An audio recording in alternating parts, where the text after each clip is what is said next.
Hi there. So today we're going to be going over the last part of complex numbers. And that's a very short section on applications to integration. Okay, so in the previous semester, we looked at various integrals and integration techniques, such as U substitution, trig substitution, integration by parts, and so on. Okay, so those techniques could be applied to different types of integrals to find out what they are. Now, this technique is where we use some ideas from complex numbers to make the integration a bit easier for us.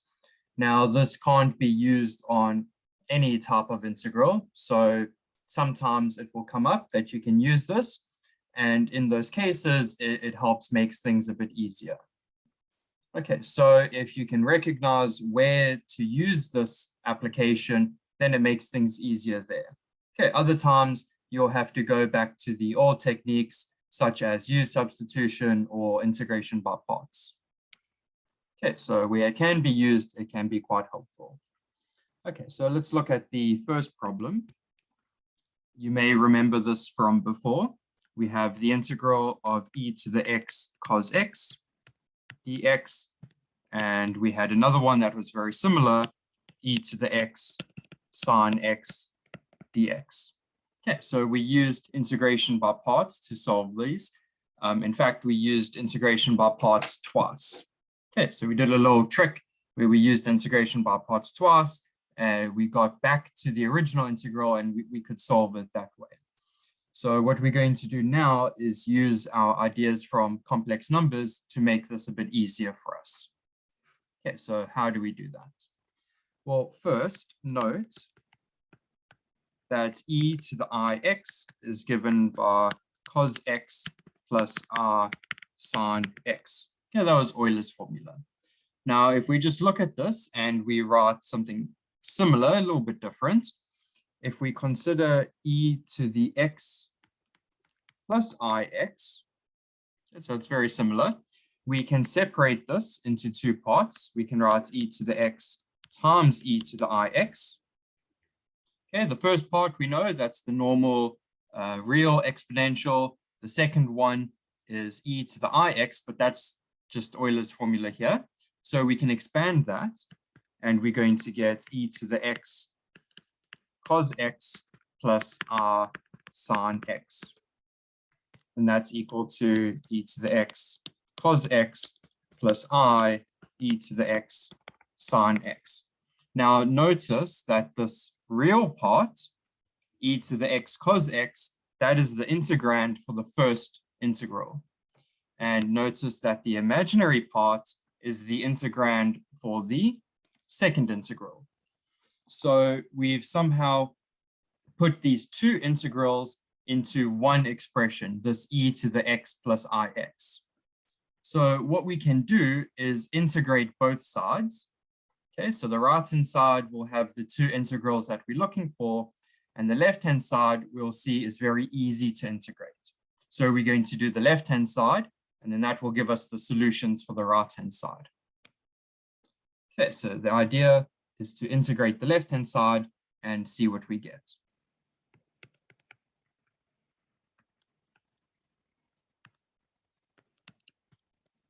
Okay, so what do we get in that case? So the integral of e to the x plus ix dx. Okay, so in the exponent, we can factor out that x. So this will be e to the 1 plus r times x dx. Now we've just got a normal exponential integral.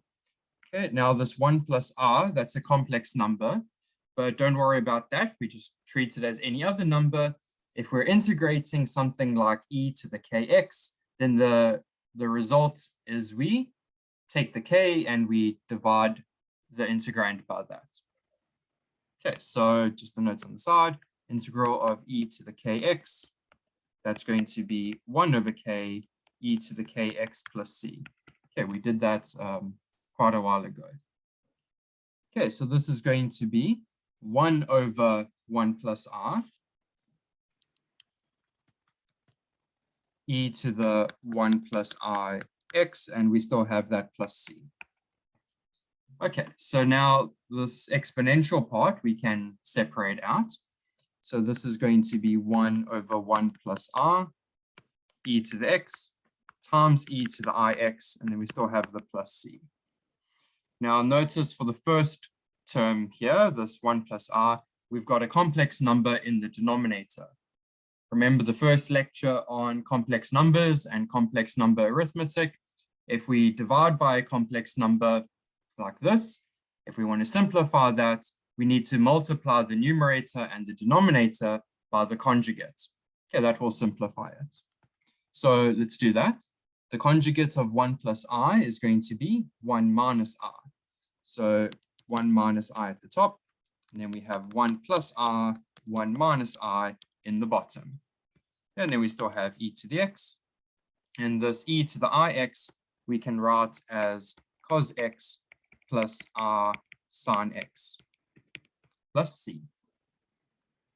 Okay, so let's simplify this first part. In the top, we're going to have 1 minus r. In the bottom, we're going to have 1 minus r plus r, so that cancels. And then r times minus r, that's going to be 1. So in the end, we have 1 plus 1, which is 2.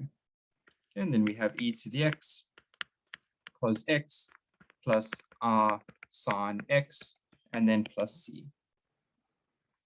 Okay, now all we need to do is multiply this out, collect the real parts together, the imaginary parts together, and then we can get our final answer from there. So we're going to have 1/2 e to the x. We can take that to the front. Then we're going to have 1 minus r times cos x plus r sine x. And still we have the plus c. Okay, so let's multiply out this bracket. So we're going to have 1/2 e to the x. 1 times cos x, that's going to be cos x. 1 times r sine x, that's going to be r sine x. Then we're going to have minus r cos x. And then minus r times r, that's going to be plus. So we're going to have plus sine x. And we still have the plus c. Now what we can do is separate this into the real part and the imaginary part. So we have 1/2 e to the x. Let's look at the real part. That's going to be cos x plus sine x. Now let's look at the imaginary part. We're going to have plus r, 1/2 e to the x. Then we're going to have sine x minus cosine x. Okay, so that's all separated out. Now, why do we separate it out into the real part and the imaginary part? Well, let's look back at the original problem. We integrated e to the x plus ix, and we've got this as the result. Okay, so the integral of e to the x plus ix dx is equal to 1/2 e to the x cos x plus sine x, that was the real part, plus 1/2 e to the x sine x minus cos x, and the plus c, of course, plus c. Okay, so we got that. Now, what was this left-hand side that we had? Remember, that was e to the x cos x plus e to the x sine x. So in fact, this left-hand side is equal to the integral of e to the x cos x dx. And I'm just going to separate this out because we've got the plus in between. And factoring out the I, we have integral e to the x sine x dx. So I've just separated out the integral and factored out the r. Now, remember back to lecture 1 on complex numbers. Two complex numbers are equal if the real parts are equal and the imaginary parts are equal. So the real part on the left-hand side must be equal to the real part on the right-hand side. The imaginary part on the left-hand side must be equal to the imaginary part on the right-hand side.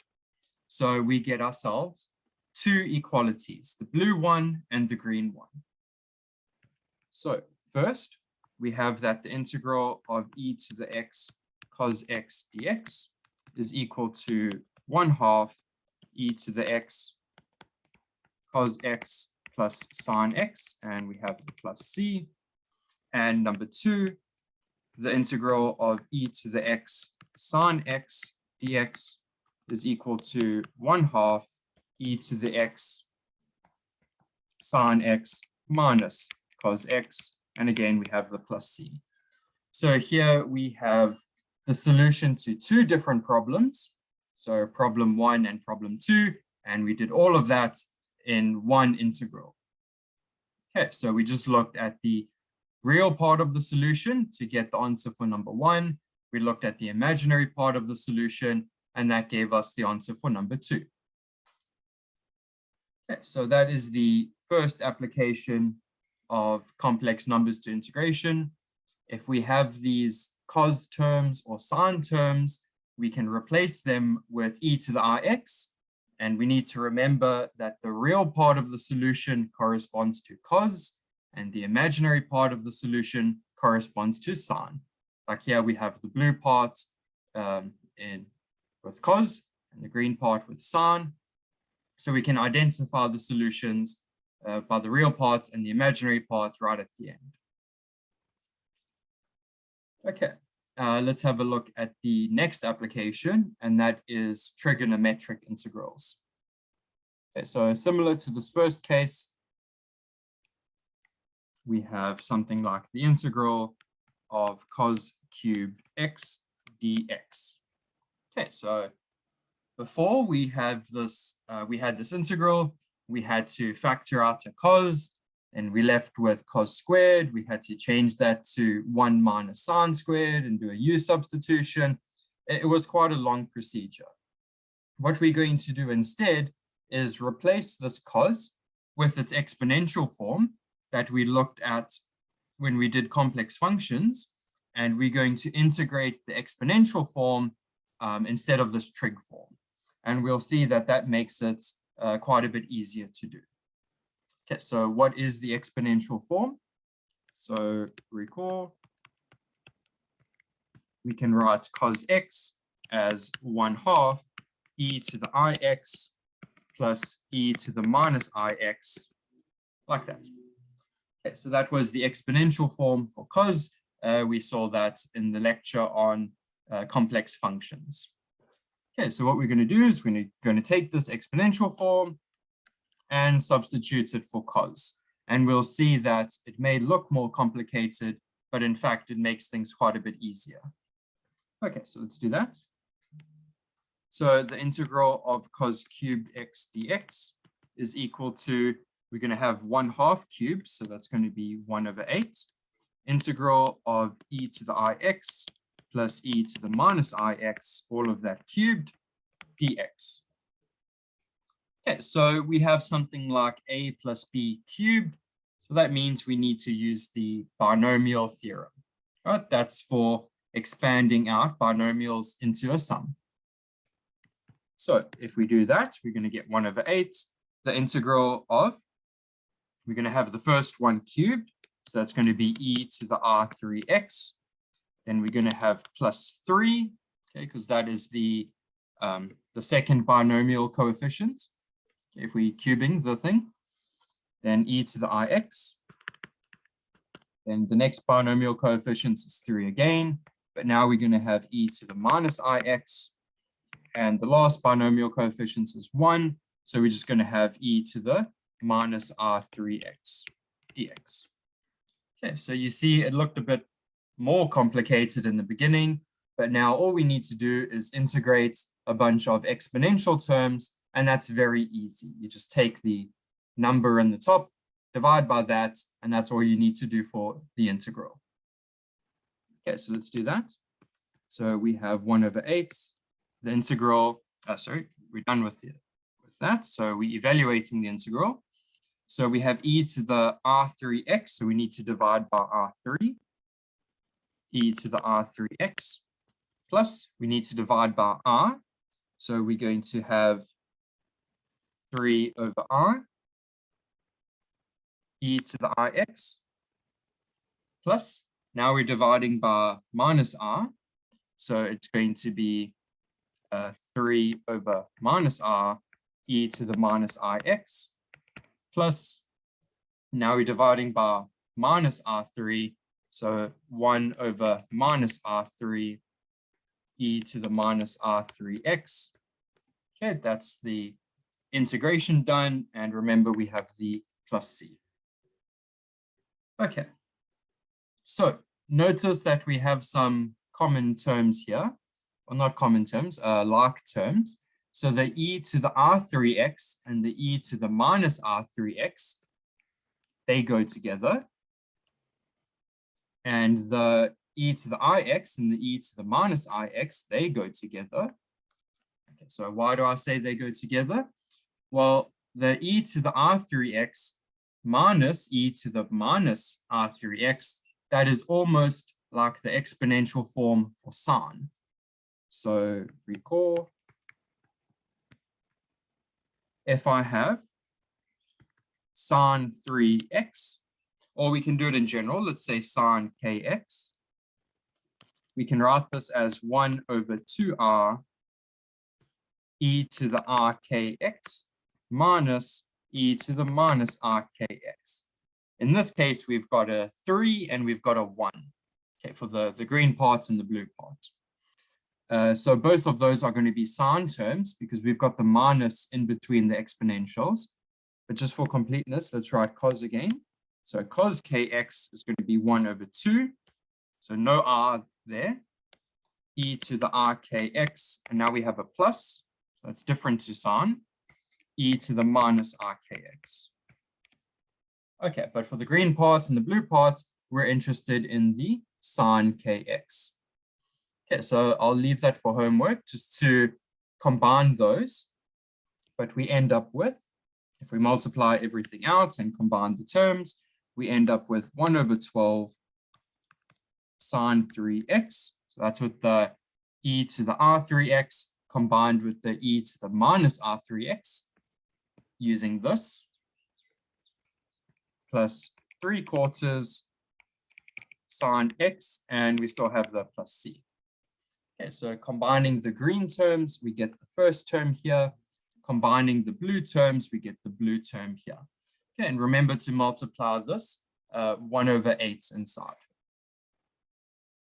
Okay, so that is the integral of cos cubed using complex numbers. Okay, so you might think this is more difficult or less difficult than the previous method of factoring out a cos and changing the result. But this is just another way of doing things. Okay, it may not be better, it's just another way. Okay, so let's do a homework problem for this. Okay, so let's say we want to integrate sine to the 4x dx. Okay, same idea. We're going to replace sine with the exponential form for sine, and then we're going to have something like a plus b to the 4, and again, we're going to need the binomial theorem for that. Okay, so you expand everything out, integrate each of the terms, combine your like terms, and then you'll get your final answer. Okay, so try that out for homework. Okay, so let's have a look at the last example. Okay, so this one doesn't have a specific category. It's just an example of an integral that can be solved using complex numbers. Of course, you can solve it using another technique, but it's just something to know. Okay, so number 3, the integral of the natural log of x squared plus 1 dx. Okay, now you can't do this with u substitution, but you can do this using integration by parts. Okay, but let's say we've forgotten integration by parts, but we do know some things about complex numbers. Okay, so what can we do here? Well, we've got the natural log of some quadratic. Okay, so this can't be separated in any nice way because it's a full quadratic inside the log. What would be nice if this quadratic was factored? Okay, because if we could factor this quadratic, then we would have something like the natural log of a times b, And we know that this can be separated into the natural log of A plus the natural log of B. So in that way, we can take this complicated problem and separate it out into two simpler problems. Okay, so the product AB might be complicated to deal with, but the individual log of A and log of B, that might be a bit easier to deal with. Now, over the real numbers, x squared plus 1 can't be factored. There's no way to write that as a product of two linear terms. However, over the complex numbers, it can be factored. Okay, so how do we factor it? This will be the integral natural log x plus r, x minus r dx. Okay, so why does this work? Well, x times x, that's going to give us the x squared term. Then we're going to have minus ix plus ix, they cancel. Then we're going to have r times minus r, that's going to give us plus 1. Okay, so we recover what we started with. Now, the nice thing about this is that this natural log with having two products can be separated. So this is going to be the integral natural log of x plus r plus the natural log of x minus r. So instead of the single difficult problem, we now have two easy problems. Okay, because we know how to integrate these two. The integral of the first one is going to be x plus r natural log of x plus r minus x plus r. The integral of the second term will be plus x minus r, the natural log of x minus r minus x minus r. And we still have that plus c to worry about. Okay, so what can we do now? Well, let's expand this out a bit more, and then we'll see if we can collect. We'll see if we can collect some like terms.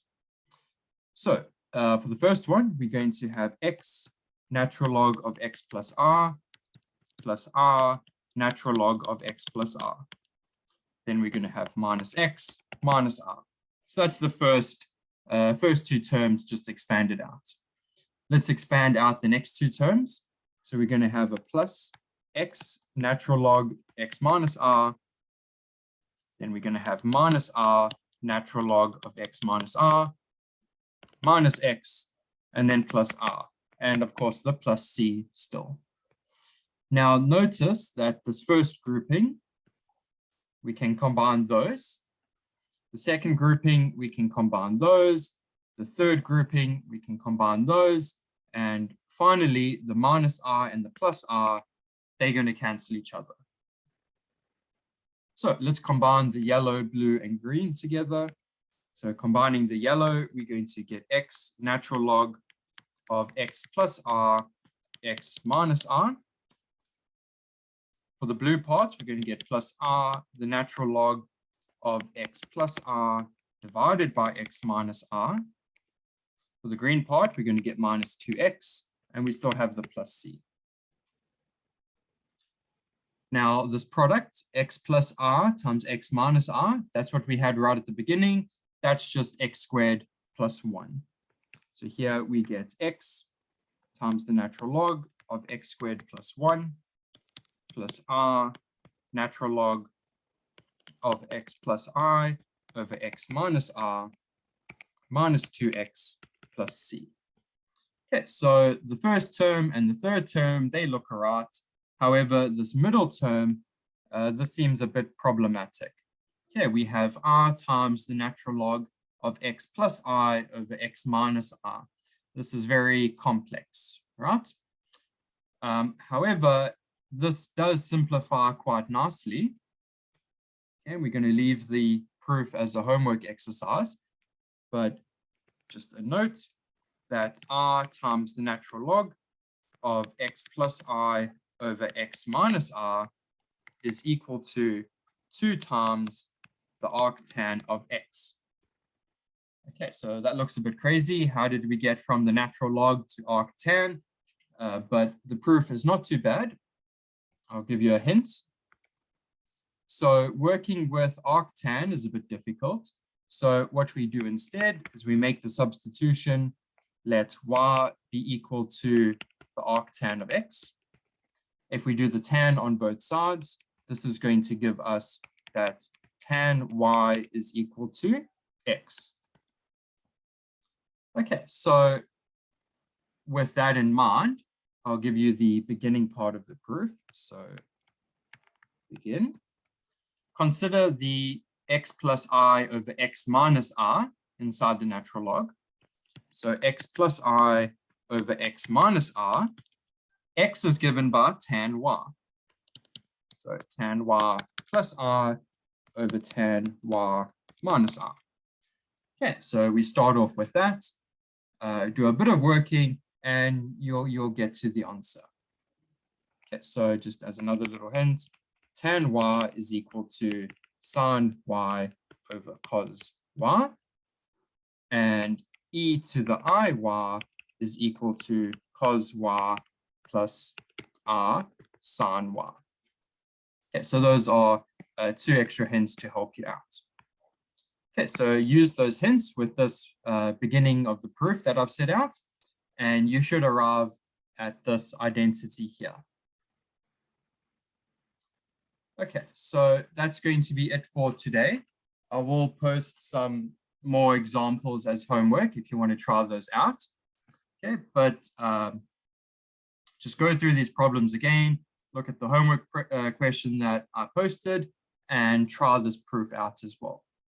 Okay, and as always, if you have any questions, please ask me or the tutors for help. Okay, so we're always here if you have any questions.